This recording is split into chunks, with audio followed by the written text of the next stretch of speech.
Hello students, कैसे हैं आप सब। उम्मीद करता हूं कि आप सभी स्वस्थ होंगे, पढ़ रहे होंगे। मैं सुमेर सिंह स्वागत करता हूं आपके अपने यूट्यूब चैनल इंटेलेक्चुअल क्लासेस में। तो बच्चों, अपना चैप्टर चल रहा था 2.1 रियल नंबर, क्लास 10th वाला। तो चलिए हम उसके आगे देखते हैं आज रियल नंबर में चैप्टर नंबर 2.2। उम्मीद करता हूं कि आपने 2.1 है वो कंप्लीट कर लिया होगा। यदि कोई भी क्वेश्चन रह गया हो तो आप कमेंट बॉक्स में बता सकते हैं कि सर ये क्वेश्चन हमें नहीं आया है। अब इसके आगे देखते हैं चैप्टर नंबर 2.2। चैप्टर नंबर 2.2 देखने से पहले अपन थोड़ा सा उसके बारे में बेसिक देखते हैं कि क्या है, क्या पूछा है, क्या निकालना है। तो चलिए सबसे पहले मैं डिस्कस करूँगा कि आपको इसमें दो चीज़ें फाइंड आउट करनी है। पहली बात यही है कि चैप्टर नंबर 2.2 में आपको दो चीज़ें फाइंड आउट करनी है। एक तो आप ऑलरेडी निकाल चुके हो SCF चैप्टर नंबर 2.1 में। अब चैप्टर नंबर 2.2 में SCF के साथ साथ आपके पास LCM और काउंट हो गया है। चैप्टर नंबर 2.2 में SCF के साथ साथ LCM भी हमें फाइंड आउट करना है। तो देखिए, जब आपको कोई दो पद दिए जाएं ऐसे, एक तो UX हो और एक VX हो, एक तो UX हो और एक VX हो। UX आपके पास मान लिया कि जैसे 520 हो गया, VX आपके पास मान लिया कि 440 हो गया, जो भी है मतलब। तो इसका एक फॉर्मूला होता है, इनको बोलते हैं पद। इनको कोई बोलते हैं पद बोलते हैं। तो देखिए, इसका एक फॉर्मूला होता है UX into VX equals to HCF into LCM। बच्चों, ये फॉर्मूला आपको याद रखना है क्योंकि ये फॉर्मूला 2.2 में पूरे चैप्टर में काम आएगा। इसके बेस पे ही हम क्या करेंगे, आगे आने वाले क्वेश्चन करेंगे। तो आपको क्या करना है, ये फॉर्मूला ध्यान में रखना है। तो चलिए अपन चैप्टर नंबर 2.2 एग्जाम्पल के साथ स्टार्ट करते हैं। सबसे पहले देखिए एग्जाम्पल नंबर 1। एग्जाम्पल नंबर 1 क्या कहता है, जांच कीजिए कि क्या किसी प्राकृत संख्या n के लिए संख्या 6 की पावर n अंक शून्य पर समाप्त हो सकती है। हमें क्या कहा गया है कि नेचुरल नंबर, प्राकृत संख्या, एग्जाम्पल नंबर 1। देखिए, मेरा एग्जाम्पल कराने का एक ही मोटिव रहता है कि एग्ज़ाम जो अपना एग्ज़ाम होगा क्लास 10th का, मैथमेटिक्स का जो पेपर होगा, उसमें आपको एग्ज़ाम्पल का वेटेज कम से कम 70% मिलेगा। क्योंकि एग्ज़ाम्पल है वो एक्सरसाइज की बैकबोन होती है, रीढ़ की हड्डी होती है। तो हम प्रत्येक एग्ज़ाम्पल हर संभव कोशिश करते हुए आपको कराते हुए चलेंगे। तो एग्ज़ाम्पल कराने का ये मेरा मेन मोटिव होता है, क्योंकि बच्चे क्या करते हैं, बच्चे सोचते हैं एग्ज़ाम्पल तो आएंगे ही नहीं, एग्ज़ाम्पल छोड़ देते हैं, साथ ही विविध एक्सरसाइज भी नहीं निकालते। तो बच्चे क्या है, बच्चे होते हैं, वो नहीं करते। तो चलिए हम अपन एग्ज़ाम्पल को लेते हुए चलते हैं। क्या कह रहे हैं कि प्राकृत संख्या n में कोई संख्या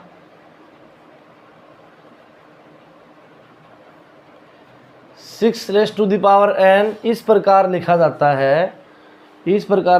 है कि अंक शून्य पर समाप्त हो सकती है। यानी कि इसकी जो संख्या है, इसके जो अभाज्य गुणनखंड है वो शून्य पर समाप्त हो सकते हैं। हमें क्या करना है, प्रूव करना है। प्रूव करना है। सबसे पहली बात, मैंने यहाँ पे एक नाम लिया अभाज्य गुणनखंड।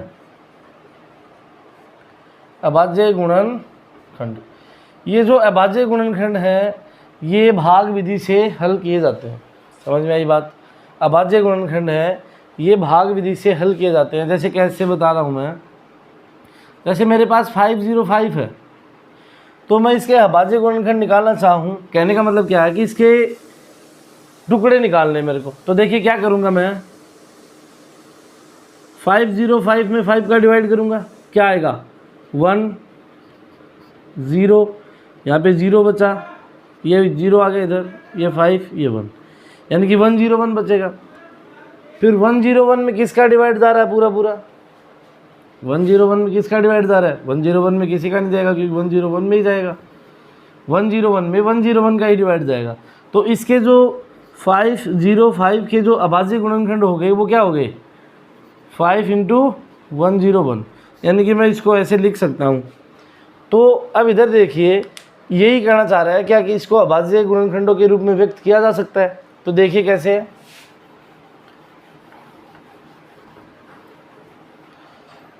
सबसे पहले क्या करोगे, दिया है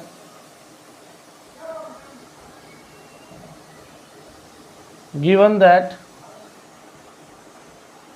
क्या दिया है 6n, और सिद्ध क्या करना है कि सिद्ध ये करना है कि इसको अभाज्य गुणनखंडों के रूप में व्यक्त करना है।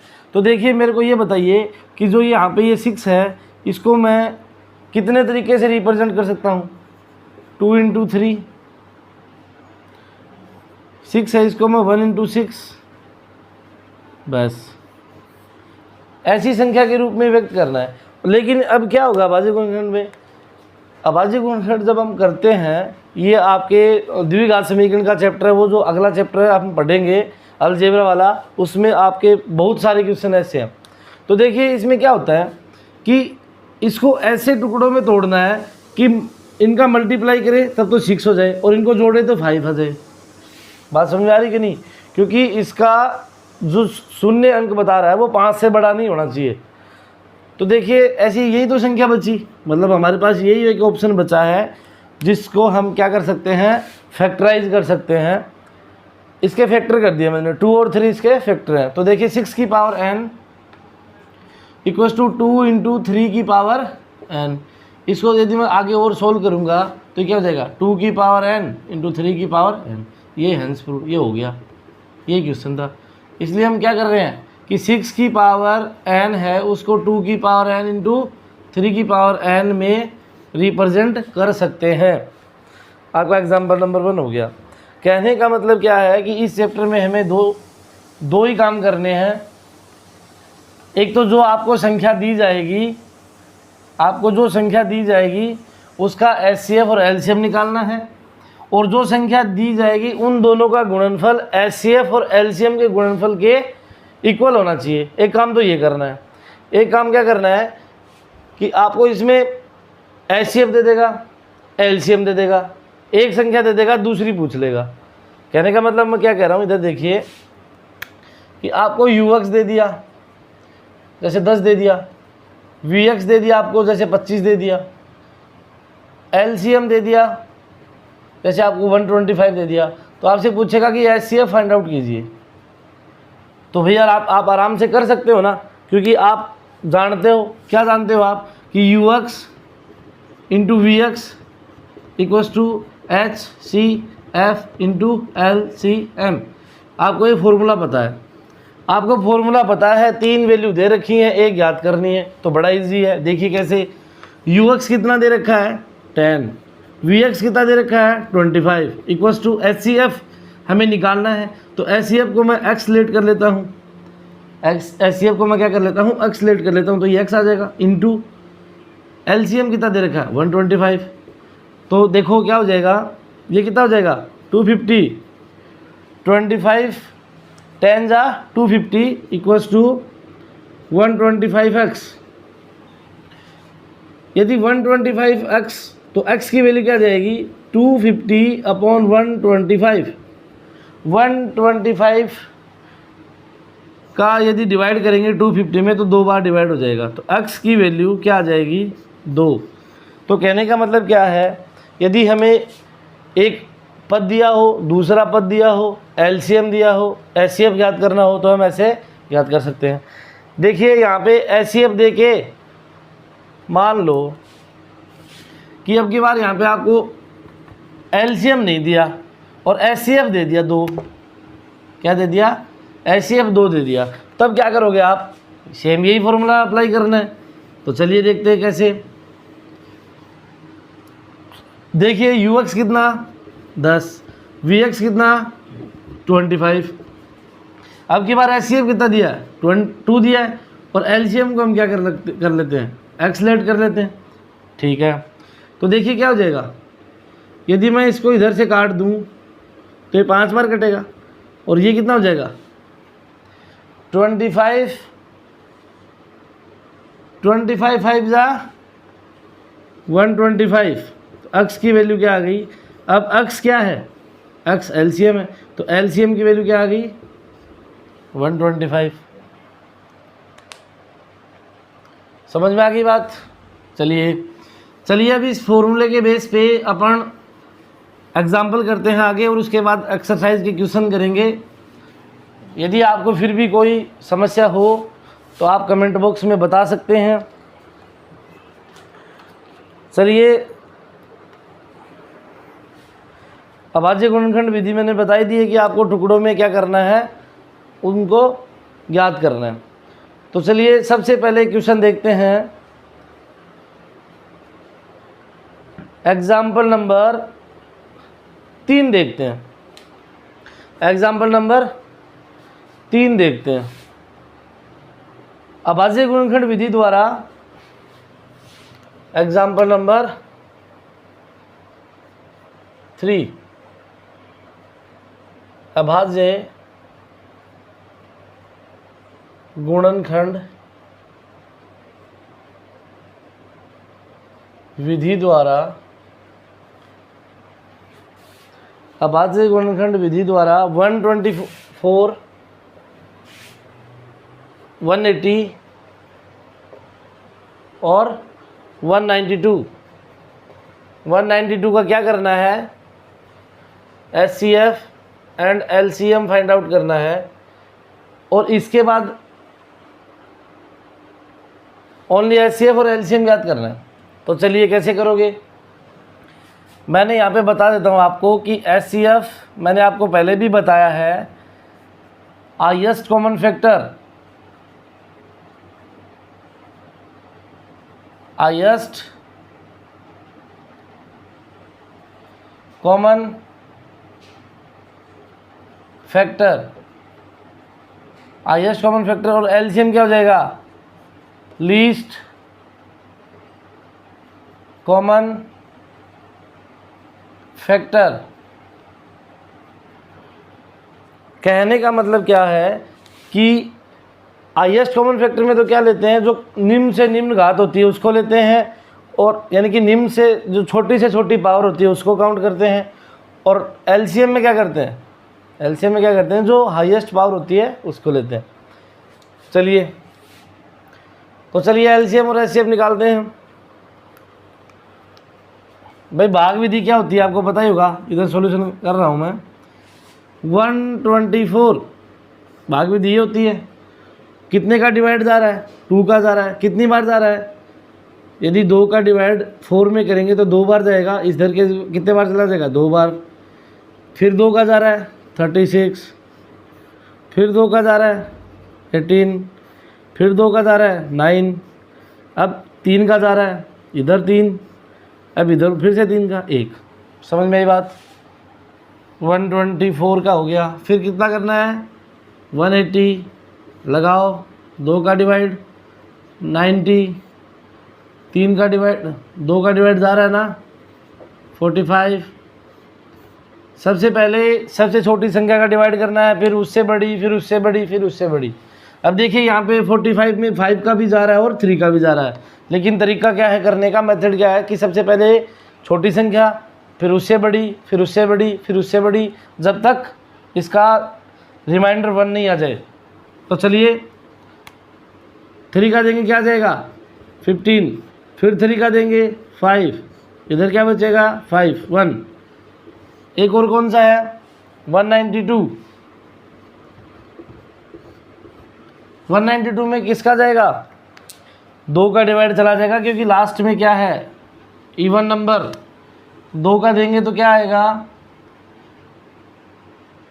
2 नीम 18 और 2 छिके 12, फिर कितने का देंगे 2 का, फिर कितना आ जाएगा 48, फिर 2 का देंगे 24, फिर 2 का देंगे 12, फिर 2 का 6, फिर 2 का 3 और 1।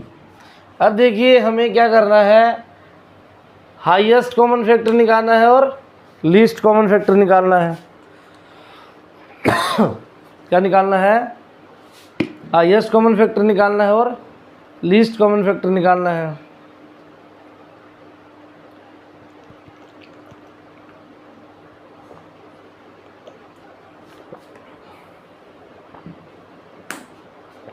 तो चलिए आगे देखते हैं। इधर 124 में क्या है, 2 कितनी बार है, 1 2 3 4, तो 2 4 बार है तो 2 की पावर 4 मल्टीप्लाई 3 कितनी बार है, 2 बार। समझ में आई बात। 180 में कितना है, 2 कितनी बार है, 1 2 2 बार है मल्टीप्लाई 3 कितनी बार है, 2 बार। 5 कितनी बार है, 1 बार। इसी प्रकार 192 में क्या है, 2 कितनी बार है, 1 2 3 4 5 6, 2 की पावर 6 इंटू 3 कितनी बार है, 1 बार है। तो चलिए सबसे पहले हम क्या निकालते हैं, HCF निकालते हैं, HCF। तो HCF निकालने के लिए सबसे पहले क्या देखना पड़ेगा, हमें 2 देखना पड़ेगा। तो सबसे कम 2 किधर है, ये रहा, तो 2 की पावर 2 इंटू सबसे कम 3 की पावर कहाँ है, ये रही 3 की पावर 1। इधर 5 की पावर 1 है नहीं, इधर 5 की पावर 1 है, इधर है नहीं तो नहीं आएगा। तो 2 की पावर कितना हो गया, 2 रेज़ टू पावर 2 4।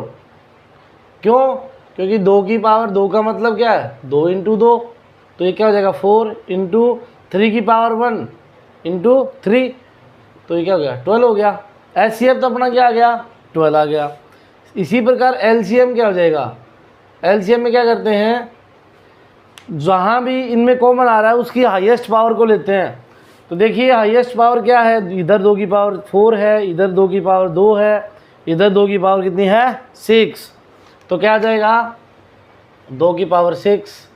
इधर 3 की पावर 2 है, इधर भी 3 की पावर 2 है, इधर 3 की पावर 1 है, तो क्या आएगा, इधर क्या आएगा 3 की पावर 2। 5 किसी में है नहीं, मल्टीप्लाई करो देखिए क्या आएगा, मल्टीप्लाई करो देखिए क्या आएगा,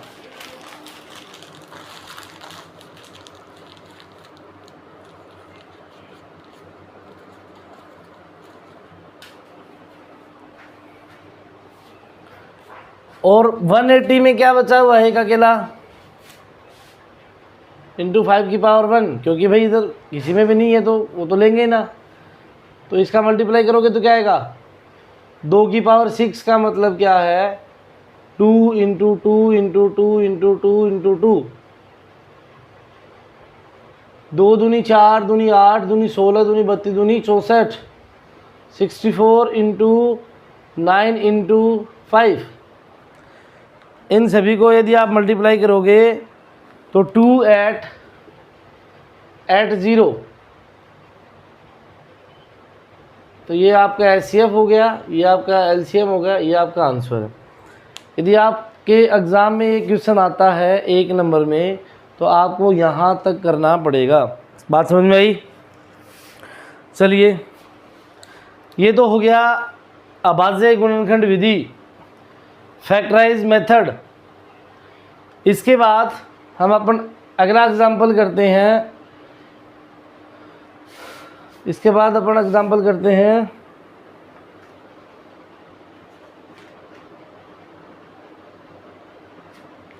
इसके बाद अपन एग्जाम्पल नहीं करते हैं, बुक से सीधा क्वेश्चन करते हैं। चलिए बुक से क्वेश्चन करेंगे, कोई ज़्यादा हार्ड क्वेश्चन नहीं है, एक वाला हो जाएगा। सभी में अभाज्य गुणनखंड निकालने हैं। 2 वाले में देखिए, 2 वाले में क्या करना है, HCF LCM निकालने के साथ साथ HCF और LCM का गुणनफल भी निकालना है कि वो दोनों इक्वल हैं कि नहीं। तो एक्सरसाइज 2.2 में क्वेश्चन नंबर 2, एक्सरसाइज 2.2 में क्वेश्चन नंबर 1 सेम इसी प्रकार होगा। उसके बाद में कुछ नहीं करना है, HCF LCM निकालना है, बस बात खत्म। एक्सरसाइज 2.2 में 2.2 के क्वेश्चन नंबर 2 में थोड़ा सा अलग मेथड है, वो बता देता हूँ कैसे। उसमें क्या करना है, HCF LCM निकालने के बाद जो पद हैं यानी कि जो संख्या दी हुई है और जो अपना HCF LCM आया है उनका मल्टीप्लाई क्या होना चाहिए, इक्वल होना चाहिए बच्चों। तो देखिए क्वेश्चन नंबर 2 में फर्स्ट वाला देख लो आप। 96 और 404, बे क्या है, 96 और 404, 96 और 404 का क्या करना है, HCF and LCM find out करना है। उसके बाद आपको क्या करना है, जो ये है ये UX है, मैंने थोड़ी देर पहले बताया था, ये VX है, और क्या होना चाहिए, UX into VX equals to क्या होना चाहिए, LCM इंटू HCF, यानी कि ये बराबर होना चाहिए लास्ट में, ये हमें फाइंड आउट करना है। तो चलिए सबसे पहले अभाज्य गुणनखंड 96 और 404, समझ में आ गई बात। चलिए 96 इधर 6 है और इवन नंबर है, 2 का डिवाइड चला जाएगा, कितनी बार जाएगा, 48, इधर 2, 24, 2, 12, 2, 6, 2, 3, 3, 1, 404 में देखोगे 2, 202, 2 का दोगे क्या आएगा, क्या आएगा बताओ, 202 का डिवाइड 2 में करोगे तो 101 है कि नहीं, बात समझ में आई क्या यहाँ तक, 101। और मैंने थोड़ी देर पहले भी एग्जांपल लिया था कि 101 में किसका डिवाइड जाएगा, ओनली 101 का ही जाएगा। आगे बात समझ में। अब क्या करते हैं, इनको अभाज्य गुणनखंड के गुणनखंड रूप में लिखते हैं। 96 इक्वल्स टू, देखिए 2 की पावर कितनी है, 1 2 3 4 5, यानी कि 2 raise to the power 5 into 3 raise to the power 1, ये तो हो गया 96। 404 में क्या है, 2 raise to the power 2 into 101 की पावर 1। तो सबसे पहले क्या निकालोगे, HCF हाईएस्ट कॉमन फैक्टर। देखिए सबसे पहले दोनों में कॉमन क्या है, दोनों में कॉमन है 2, ओनली 2 ही है भाई, पावर तो बाद में काउंट कर लेंगे, तो दोनों में 2 है। तो 2 की सबसे कम पावर कहाँ है, ये रही, तो सबसे कम पावर होगी तो 2 की पावर 2। यहाँ पे 3 है, यहाँ पे 101 है, दोनों में कोई कॉमन नहीं है, तो HCF क्या हो गया, 4। बात समझ में आई, HCF क्या हो गया, 4।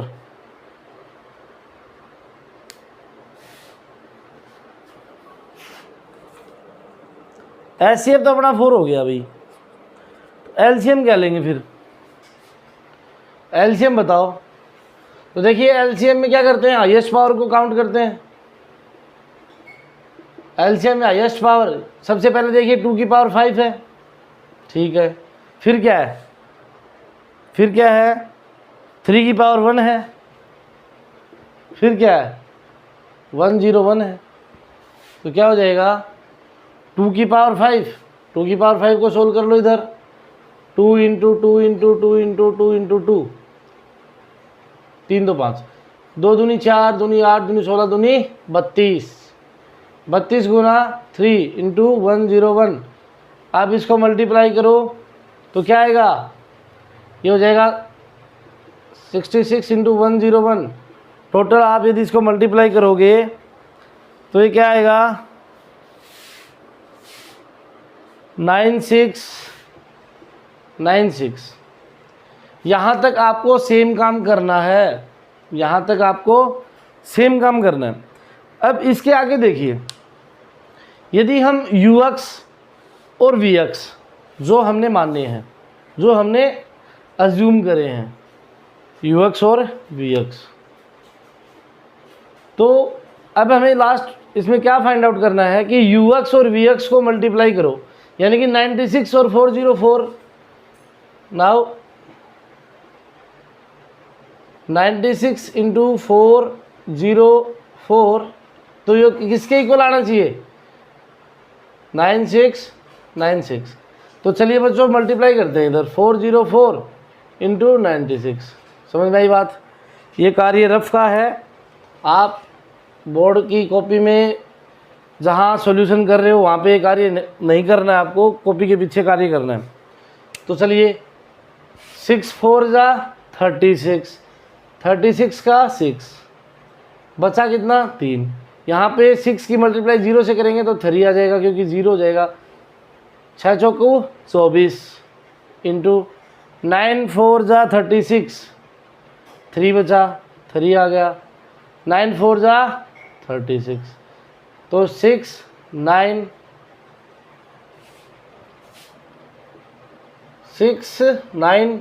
7 8 3, अपना आया 3 8 7 9 6, 3 8 7 9 6 इक्वल्स टू 9696 मल्टीप्लाई 2 बिकॉज यहाँ पे क्या है? HCF गुणा LCM। HCF क्या आया था? HCF सॉरी 4 है यहाँ पे,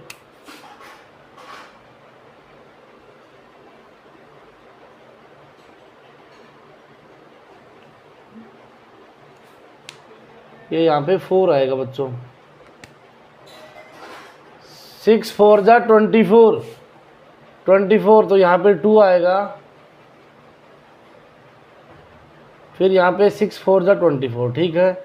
फिर 9 4 जा 36, 3 36, तो ये हो जाएगा 4। देखो मल्टीप्लाई गलत हो गई, कैमरे के सामने हो जाता है कभी कभी, ऐसी बात नहीं है। ये कितना हो जाएगा? 8 7 8 8। तो देखिए ये यहाँ पे थोड़ा सा मिसगाइड हो गया, मिटा देते हैं इसको। 84, इसको मल्टीप्लाई करोगे आप 96 को 4 से, तो 6 4 जा 24, 2 9 4 जा 36 एंड 2 38, 3 6 4 जा 44, 7 और ये 39। तो ये क्या हो गया? ये हो क्या रहा है? 38784 इक्वल्स टू 38784। आपको यहाँ तक फाइंड आउट करना है। बात समझ में आई? एक्सरसाइज 2.2 का क्वेश्चन नंबर 2 में पहला ये है, आपको सारे इसी मेथड से करने हैं। यदि कोई समस्या हो तो बता देना है। उसके बाद क्वेश्चन देखते हैं अपन अगला। भाई यहाँ तक कोई समस्या नहीं होनी चाहिए। क्वेश्चन नंबर 3 में भी कोई समस्या नहीं होनी चाहिए। LCM HCF याद करने हैं सेम इसी मेथड से। अब देखिए क्वेश्चन नंबर 4। क्वेश्चन नंबर 4,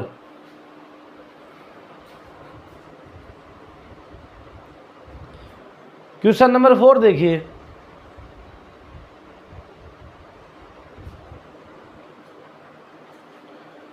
चलिए क्वेश्चन नंबर 4 कह रहा है कि किसी खेल के एक मैदान के वर्ताकार पथ पर मैदान का एक चक्कर पूरा करने में रमन 18 मिनट लेता है, जबकि इसी वर्ताकार पथ पर एक चक्कर पूरा करने में अनुप्रिया 12 मिनट का समय लेती है। माना कि दोनों एक ही स्थान से एक ही समय पर चलना प्रारंभ करते हैं तथा एक ही दिशा में चलते हैं, तो बताइए कि कितने समय बाद दोनों वे पुनः एक ही स्थान पर मिलेंगे। अच्छा क्वेश्चन लग रहा है एग्ज़ाम के लिए। तो चलिए क्वेश्चन नंबर 4। बच्चों साथ के साथ उतार लो, आपके लिए अच्छा रहेगा, क्योंकि यदि आप, क्या होता है कि बच्चे मैथमेटिक्स में नोट्स नहीं बनाते, और वो नोट्स नहीं बनाते तो फिर पछताएंगे। पछताएंगे कैसे? कि आप नोट्स बनाओगे नहीं तो फिर पढ़ोगे कैसे? एग्ज़ाम के टाइम में थोड़े ना यूट्यूब पे पढ़ोगे, फिर तो आपके नोट्स ही काम आएंगे। तो चलिए, एक्सरसाइज का क्वेश्चन नंबर 4 थोड़ा ठीक लग रहा है तो इम्पोर्टेंट भी लगा सकते हैं। क्या कह रहा है कि एक वर्ताकार पथ है। ये क्या है? वर्ताकार, क्या ही शेप बन रही है। देखिए ये क्या है, एक, अब की बार अच्छी बनी है। एक वर्ताकार क्या है? ग्राउंड है, और यहाँ पे अनुप्रिया खड़ी है, और यहाँ पे कौन खड़ा भाई? रमन है क्या? रमन ही है। तो देखिए यहाँ पे अनुप्रिया है और यहीं पे भी कौन है? रमन। दोनों एक ही पॉइंट पे खड़े हैं और एक ही समय में दौड़ना स्टार्ट करते हैं। रमन है वो 18 मिनट का समय लेता है, और अनुप्रिया है वो कितने मिनट का समय लेती है? अनुप्रिया है वो 12 मिनट का समय लेती है। यानी कि इस ग्राउंड का ये एक चक्कर रमन 18 मिनट का समय लेता है, और अनुप्रिया है वो 12 मिनट का समय लेती है। तो ये कहना चाह रहा है कि ये अंत में जब मिलेंगे तो किस पॉइंट पे मिलेंगे?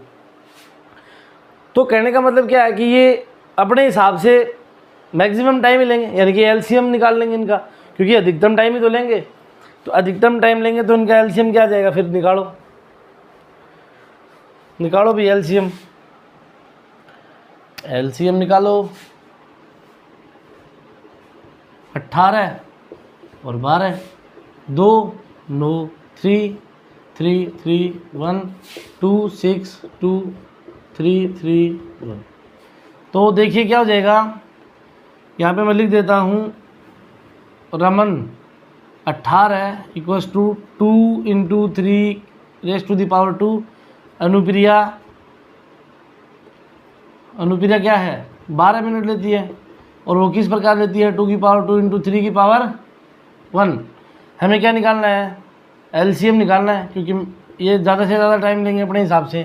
भाई घूम के आएंगे इतनी दूर, तो अपने हिसाब से ज़्यादा टाइम लेंगे कि नहीं लेंगे? तो चलो इनका एलसीएम निकालो शाबाश।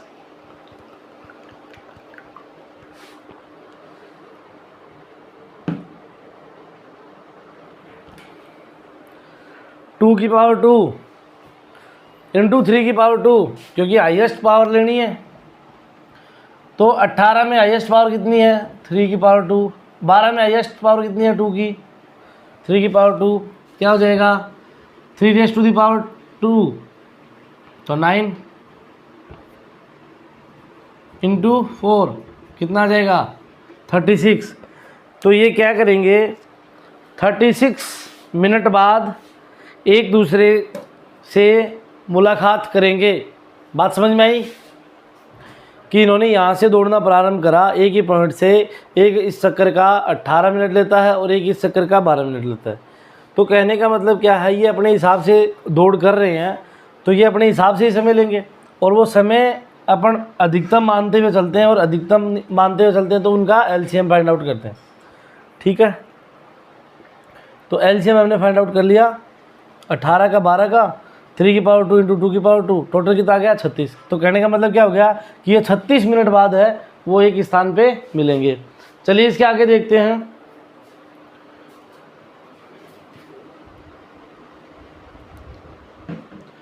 इसके आगे देखते हैं, चलिए।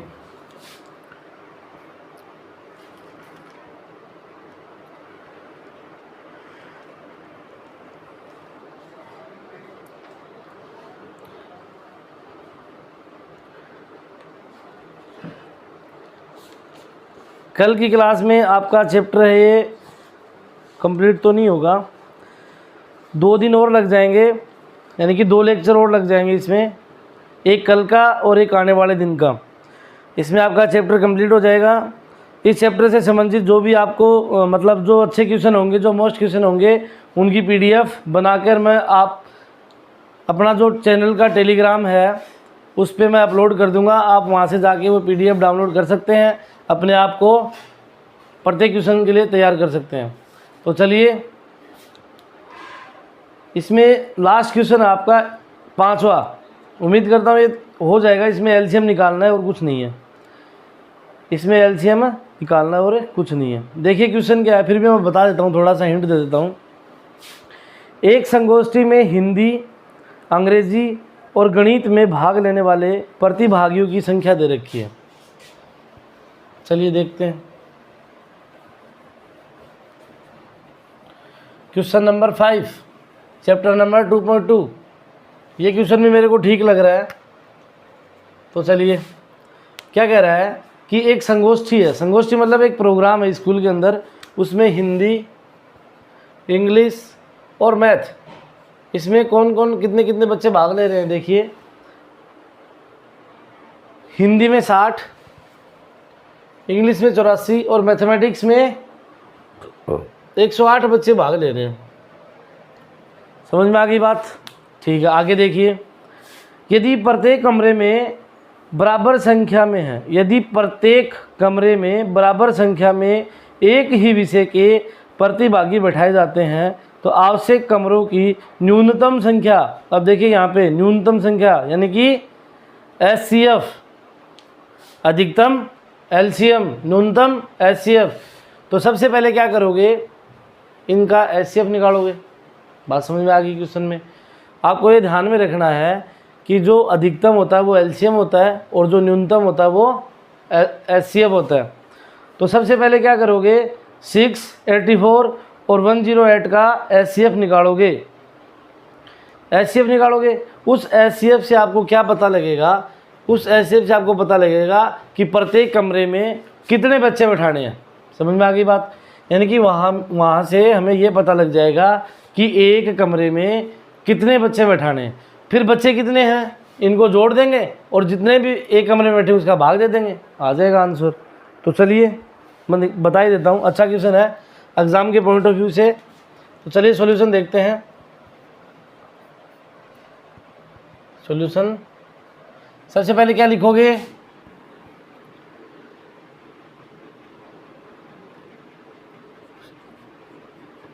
संगोष्ठी। देखो बच्चों, आप जितना अच्छा लिखोगे अपनी कॉपी में, आपके उतने अच्छे मार्क्स आएंगे। अच्छे ढंग से सुदृढ़ साफ जिस प्रकार से लिखोगे उसके आधार पे एग्जामिनर आपको अंक देंगे। देखिए, संगोष्ठी में भाग लेने वाले प्रतिभागी तो प्रतिभागी कितने हैं, हिंदी 60, अंग्रेजी, ये हमें क्या है दिया है, ये हमें दिया है।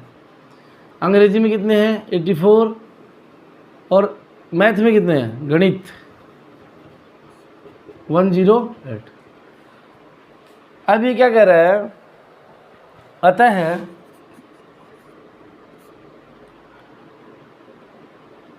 संगोष्ठी में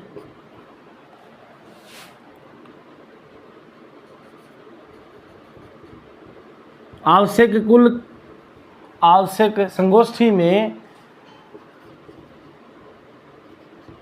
कमरों में बैठने के लिए आवश्यक यहाँ पे मैं लिख देता हूँ HCF, यानी कि न्यूनतम कितने बच्चे बैठ सकते हैं, आवश्यक प्रतिभागी। और HCF की बात आ गई तो सबसे पहले क्या करोगे, अब आज मेथड लगा दो। मेथड लगाओगे तो इधर लगा देते हैं। सबसे पहले क्या करना है, 60, फिर 84 और फिर 108। ठीक है, बात समझ में आ गई? सभी में 2 का डिवाइड जा रहा है, मैं तीनों को साथ ही लेके चल रहा हूँ। 30, 2, 15 इधर देंगे तो क्या आ जाएगा 2 और ये क्या आ जाएगा 4, 2 ये 21, 3 3 5 5 1, तो ये 7 आ जाएगा, ये 7 1, ये कितना आ जाएगा 54, 2 का देंगे 27, 3 का देंगे 9, 3 का देंगे वापस 3 3 और ये 1। बात समझ में आई? इसको लिखोगे अभाज्य गुणनखंड के रूप में 60 इक्वल टू क्या हो जाएगा 2 raise to the power 2 into 3 की पावर 1 इंटू 5 की power 1, 84 2 raise to the power 2 into 3 की पावर 1 इंटू 7 की पावर 1। देखो इसको मैं क्यों लिख रहा हूँ, इसको मैं ऐसे क्यों लिख रहा हूँ, ये तो समझने की ज़रूरत है ना। इसको मैं इसलिए ऐसे लिख रहा हूँ, या यूँ मानिए आप, इसको मेरा लिखने का मेन मोटिव यही है कि पहली बात तो ये है कि इसको अभाज्य गुणनखंड यानी कि फैक्टराइज के रूप में लिखना है। दूसरी बात, जब हम इसमें एचसीएफ और एलसीएम फाइंड आउट करते हैं या उनकी तुलना करते हैं तो तुलना करने में आसानी होती है।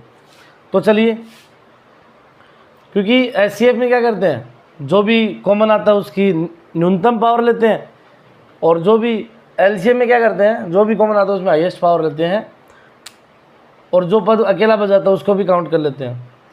दूसरा लास्ट क्या है 108, 108 में क्या है 2 raise to the power 2 into 3 rest to the power 2 into 3 rest to the power 3 है, बाकी कुछ है नहीं।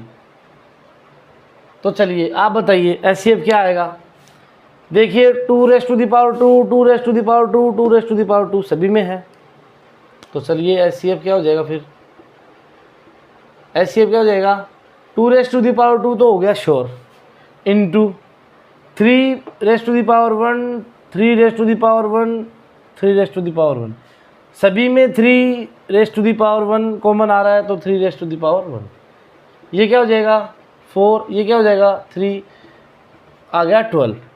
कहने का मतलब क्या है, हमें पता लग गया कि जो प्रतिभागी भाग लेने वाले हैं वो एक कमरे में कम ज़्यादा से ज़्यादा 12 ही बच्चे बैठ सकते हैं। बात समझ में आई? चलिए कुल, तो अब क्या हो जाएगा, कमरों की संख्या ज्ञात करनी है। अतः कमरों की संख्या, देखिए कमरों की संख्या कैसे पता लगे भाई, हमें ये पता लग गया कि कुल तो इतने बच्चे हैं और एक कमरे में इतने बैठ सकते हैं, तो हम आसानी से फाइंड आउट कर सकते हैं ना कि कमरों की संख्या क्या होगी। तो कमरों की संख्या क्या हो जाएगी,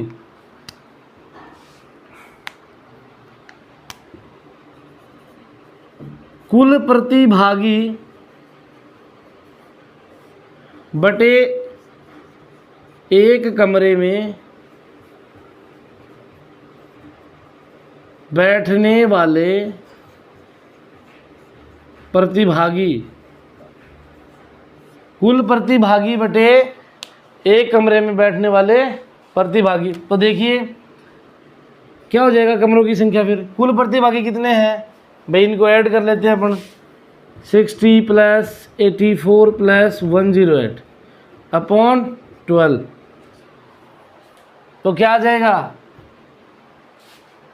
जब इसको आप ऐड करोगे तो इधर ऐड कर लो 108 84 एंड 16, 2 आ गया, 8 और 6 14 और 1 15 और 202 252 में यदि अपन 12 का डिवाइड करते हैं तो क्या आएगा, 12 दूनी 24, बच गया 1, 12 कम 12, तो 252 अपॉन 12 जब इसको डिवाइड करेंगे तो क्या आ जाएगा 21 कमरे, आंसर। बात समझ में आई? देखिए कहने का मतलब क्या है कि जब हम उस संगोष्ठी में बच्चों को बैठाएंगे तो सबसे पहले एक कमरे में न्यूनतम कितने बच्चे आ सकते हैं, तो न्यूनतम की बात आ गई। तो न्यूनतम की बात आते ही हमें पता लग गया कि हमें सबसे पहले जो संख्याएं दी हुई हैं उनका एचसीएफ निकालना है। एचसीएफ निकालने का तरीका आपको पता ही है, अभाज्य गुणनखंड विधि। उसके बाद एचसीएफ आ गया, एचसीएफ 12, यानी कि हमें पता लग गया कि एक कमरे में ज़्यादा से ज़्यादा 12 बच्चे ही बैठ सकते हैं। फिर क्या करा भाई, अब ये पता लग गया कि एक कमरे में 12 बैठ सकते हैं, और कुल प्रतिभागी कितने हैं, 252 हैं, तो कमरों की संख्या हम निकाल सकते हैं। यानी कि 252 में 12 का डिवाइड कर देंगे तो कमरों की संख्या आ जाएगी। बात समझ में आई। तो आज अपना चैप्टर है वो 2.2 कंप्लीट हो चुका है। यदि आपको कोई समस्या हो तो आप बता सकते हैं। कल हम आगे अपना चैप्टर स्टार्ट करेंगे 2.3। उससे पहले एग्जाम्पल 1-2 थ्योरम है वो करेंगे। कर वाला जो चैप्टर है वो अपना सारा का सारा किस पे रहेगा, परिमेय और अपरिमेय संख्याओं पे रहेगा। कि मैंने जब अपना इंट्रोडक्शन क्लास हुई थी उसमें मैंने बताया था कि परिमेय संख्या क्या होती हैं, अपरिमेय संख्या क्या होती हैं, उनको कैसे लिखा जाता है। तो वो चीज़ें आपको याद रखनी है। उसके बेस पे जितनी भी परिमेय हैं वो करेंगे। आपको एग्ज़ाम में परिमेय ज़रूर देखने को मिल सकती है कि सिद्ध कीजिए कि √3 एक अपरिमेय संख्या है, √5 एक अपरिमेय संख्या है। तो मतलब थोड़ा सा टफ भी बोल सकते हो, लेकिन मेरे हिसाब से वो इजी है, ज़्यादा कुछ टफ है नहीं। तो उम्मीद करता हूँ कि आपको वीडियो ज़रूर पसंद आ रहे होंगे। आप घर बैठ के आराम से पढ़ाई कर रहे होंगे। आप पढ़ते रहें, हंसते रहें, मुस्कुराते रहें, घर रहें, स्वस्थ रहें, सुरक्षित रहें। धन्यवाद।